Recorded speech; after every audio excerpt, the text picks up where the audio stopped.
Olá, pessoal, tudo bem? Volto aqui para falar com vocês sobre o gerund. Vamos ler essas sentenças. He is studying English. Smoking is harmful. I enjoy cooking. He is interested in playing tennis.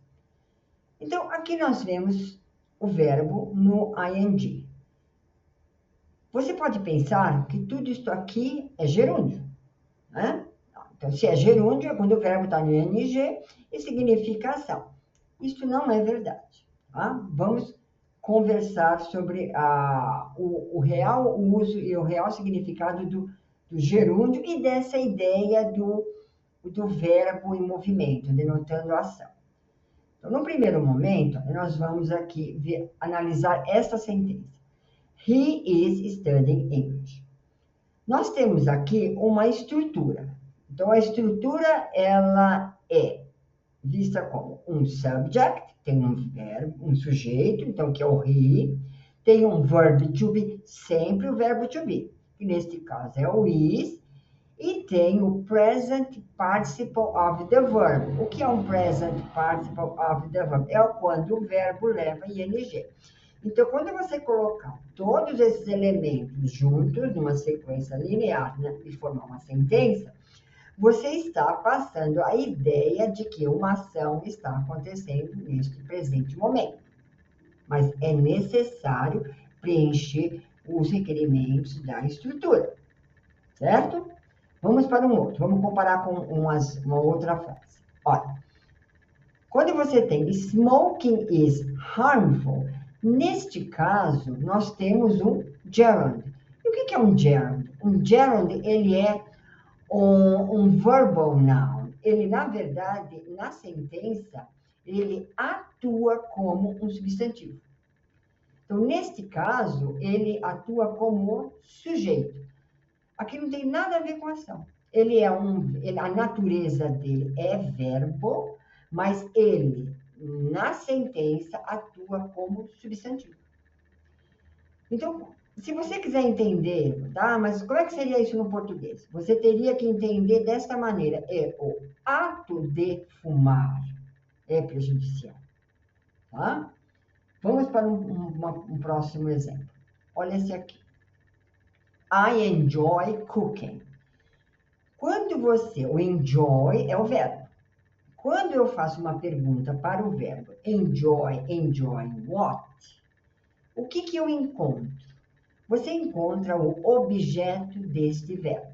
Neste caso, o objeto do verbo enjoy é o cooking. Então, é um verbo que está no ing. Eu denomino este cooking como um gerund. Então, ele é um substantivo. Ele é um noun. Ele está atuando como um noun. Ah, mas qual é a natureza dele? Não, a natureza dele continua sendo verbo. Mas nesta estrutura, ele é um substantivo. Então, você entende o ato de cozinhar. E qual é a regra? A regra diz que se o objeto de um verbo for um outro verbo, ele leva ing. Mas tem um detalhe aqui. Depende do verbo. Neste caso, o enjoy sempre vai requisitar o verbo no ing. Sempre. Isso é uma característica do verbo enjoy. O objeto deste verbo sempre leva ing. Vamos analisar um outro contexto. Já está mal. Olha, he is interested in cooking.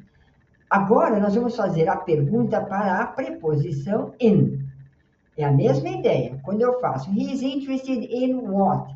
O que a gente encontra? Só que agora a gente vai encontrar um objeto, mas da preposição. A regra fala, quando o objeto da preposição é um outro verbo, você acrescenta ing. Neste caso, você vai entender também o ato de cozinhar. Entendeu? Não tem nada a ver com ação. Good? Ah? Olha que interessante aqui.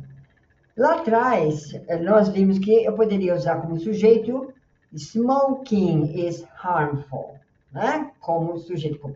Então, lá também era um verbal noun, era um verbo funcionando como substantivo. Neste caso, nós também podemos usar a forma do verbo infinitivo. Então, eu posso também colocar to smoke is harmful. O que é o to smoke? O to smoke here, ele é um verbo, ele é verbo, mas ele está funcionando como um substantivo. Olha que interessante a próxima. I like. Vamos fazer a pergunta para o verbo. I like what? To play tennis. Então, lembra, toda vez que eu faço uma pergunta para o verbo, eu acho o objeto deste verbo. E a regra fala, se o objeto do verbo é um outro verbo, ele vai levar ing, lá que a gente viu antes. E aqui, neste caso, também o infinitivo. Ah, então quer dizer que eu posso falar I like to play tennis e I like playing tennis? Pode, o verbo like permite isso. Ah, mas e o enjoy? Não, o enjoy não permite isso. O enjoy ele só vai aceitar o objeto dele, sendo um verbo na forma ing. Então é uma questão, é uma particularidade do verbo. Mas eu nunca vi, né? I like playing. É menos utilizado. Porque o nativo, ele preferiu usar mais a forma infinitiva. Mas isto não significa que está incorreto. Tá bom? Então, vamos concluir que o gerund é um verbal noun, que aqui, então, o noun significa substantivo. Ele não é usado como um verbo. Ao invés disso, ele é usado como um substantivo na sentença. Como é que ele é formado? Você pode usar a base do verbo e acrescentar o ing, ou a base do verbo e acrescentar a forma infinitiva. Entenderam? Não é muito complicado, eu sei que é diferente, né? Olha, então, aqui, já havia falado, então, pensa diferente, que você obterá resultados diferentes. E qual é a consequência disso? Você terá uma casinha mais forte, nenhum porquinho vai destruir a sua casinha, ok? Espero que vocês tenham gostado e eu vou colocar exercícios sobre isso, tá bom? Tá? Então, aguardem. Um beijo a todos, muito obrigada por assistirem. Até mais. Bye, bye.